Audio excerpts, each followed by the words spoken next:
Sye Raa Telugu news టీవీకి స్వాగతం.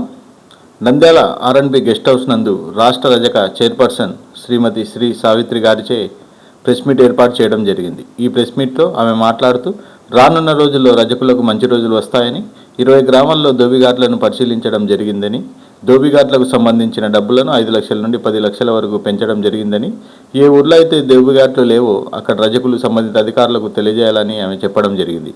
ఈ కార్యక్రమంలో కుసుమాంబ, రంగయ్య, సీట్స్ మద్దిలేటి, నాగరాజు, వెంకటేశ్వర్లు తదితరులు పాల్గొనడం జరిగింది.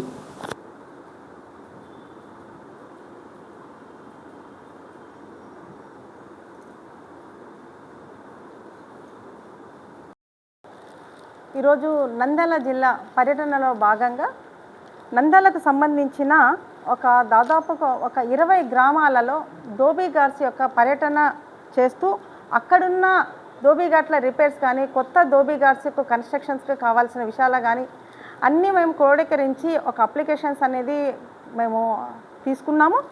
దీనికి ఎందుకు అంటే 3 రోజుల కిందట మనకు గవర్నమెంట్ ఒక జీవో ఇచ్చారు. 2019 తర్వాత ఆగిపోయిన జీవో, అంతకుముందు చాలా యాక్టివ్గా ఉంది ఇది. కానీ 2019 నుండి బడ్జెట్ ఉన్నా కూడా దాన్ని వేరే పథకాలకు ట్రాన్స్ఫర్ చేయడం వల్ల రజక కమ్యూనిటీకి అంటూ ఎలాంటి బడ్జెట్ లేకుండా పోయింది. ఇప్పుడు దీన్ని ఆధారం చేసుకొని రజకులు పడుతున్న కష్టాలను కూటమి ప్రభుత్వము గ్రహించి 5,60,000కు పరిధిలో ఉన్న దోబిఘాట్స్ యొక్క కన్స్ట్రక్షన్ వాల్యూని 10 లక్షల వరకు పెంచుతూ, అలాగే రిపేర్స్ ఏదైనా దోబిఘాట్స్ ఉంటే 3 లక్షల వరకు బడ్జెట్ ఇస్తూ, ఒకవేళ మన రజక సంఘాలకు సంబంధించిన స్థలాలు ఎంక్రోచ్ కాకుండా ఆ 3 లక్షలను కాంపౌండ్ వాళ్ళు కట్టించుకోవడానికి కూడా మనకు అదనంగా ఫెసిలిటీ ప్రొవైడ్ చేసిన కూటమి ప్రభుత్వానికి రజక సోదర తరపున రజక కార్పొరేషన్ నుండి ప్రత్యేక ధన్యవాదాలు తెలియజేస్తున్నాను. ఈ విషయానికి మనము మన నంద్యాల జిల్లాకు, ఉమ్మడి కర్నూలు జిల్లా నంద్యాలకు సంబంధించిన ఈడీ గారు ప్లస్ మన రజక సోదరులు అందరూ ఇక్కడ సమావేశమయ్యారు. వీళ్ళ ఆధ్వర్యంలో దాదాపు 20 గ్రామాల నుండి మనము ప్రాతినిధ్యం చేశాము.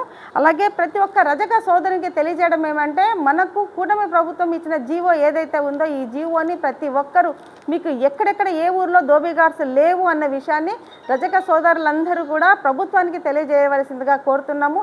మీ లోకల్ ఎంపీడీఓ గారికి, అలాగే మున్సిపాలిటీ అయితే కమిషనర్ గారికి ఇస్తే వారి ద్వారా ఈడీ గారికి చేరుతుంది. ఈడీ గారి ద్వారా ప్రభుత్వానికి, కలెక్టర్ గారికి, బీసీ కార్పొరేషన్కి చేసి మనకి ఎంత బడ్జెట్ అలాట్మెంట్ కావాలి అనేది పెద్దలు ఆలోచించి మనకి ఇస్తారు. సో ఇలాంటి అవకాశం ఇచ్చిన కూటమి ప్రభుత్వానికి మనము ప్రత్యేకంగా ధన్యవాదాలు తెలుపుతున్నాము రజక కార్పొరేషన్ నుండి. అలాగే ఈరోజు రజకుల ఐక్యత కోసం రజకులకు ఏం కావాలి, ఏమి ఇస్తే ఆర్థికంగా వీళ్ళ వ్యవస్థ బాగుపడుతుంది, విద్యా ఉద్యోగాలు ఎలా వస్తాయి వీళ్లకు అనే విషయం పైన రజక ఆకాంక్ష సభ అనేది ఆంధ్రప్రదేశ్లో ఉన్న ప్రతి ఒక్క పార్లమెంట్లో మేము కండక్ట్ చేస్తున్నాము. అలాగా మొదటిగా ఈ మధ్యకాలంలో రాజమండ్రి చేశాము. దాదాపు 3,500 మందితో మేము రజక సోదరులతో ఆ మీటింగ్ చేశాము. చాలా గ్రాండ్ సక్సెస్ అయ్యింది. అలాగే ప్రతి పార్లమెంట్లో చేస్తున్నాము. నెక్స్ట్ సెప్టెంబర్ నెలలో రజక ఆకాంక్ష సభ మనము నంద్యాల, ఉమ్మడి కర్నూలు జిల్లా నంద్యాల వేదికగా 5,000 మంది రజక సోదరులతో చేయాలి అనేసి ఒక నిర్ణయం జరిగింది. అందుకు రజక బంధువులు అందరూ కూడా ఏకగ్రీవ నిర్ణయంతో ఈరోజే నిర్ణయం తీసుకున్నాము. తొందరలో రజకులకు ఏం కావాలి అనేది ఒక కంటెంట్ మేము ప్రభుత్వానికి కూడా సమర్పిస్తాము. ఎందుకు అని అంటే, నంద్యాల, కర్నూలు జిల్లా నంద్యాలలోనే మంచి పొటెన్షియల్ ఉంది. ఎందుకంటే ఇక్కడ మెడికల్ కాలేజెస్ ఉన్నాయి, హాస్పిటల్స్ ఉన్నాయి, హోటల్స్ ఉన్నాయి. సో యువత కూడా అత్యధిక రజక జనాభా ఉన్న ప్రదేశం ఈ నంద్యాల జిల్లా.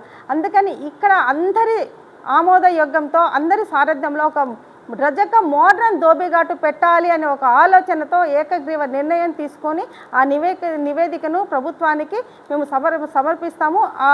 ఆ విషయాలను కూడా నెక్స్ట్ మళ్ళీ మేము ఆకాంక్ష సభ అయిన తర్వాత వాటి ఫలితాలను మళ్ళీ మీ ముందు ఉంచుతాము. ఈ సమావేశానికి విచ్చేసిన సోదరులందరికీ, మీడియా మిత్రులందరికీ ప్రత్యేక ధన్యవాదాలు తెలుపుతున్నాను. అలాగే మా ఈడీ గారు కూడా రజక సోదరులకు సపోర్ట్ చేస్తున్నందుకు ప్రత్యేకంగా వారికి మన రజక సోదరుల సంఘాల తరపున అందరి నుండి కృతజ్ఞతలు తెలుపుతున్నాను. జై హింద్, జై భారత్. Thank you. ఈడీ గారికి ఇస్తున్నాము. వీటిని ప్రభుత్వానికి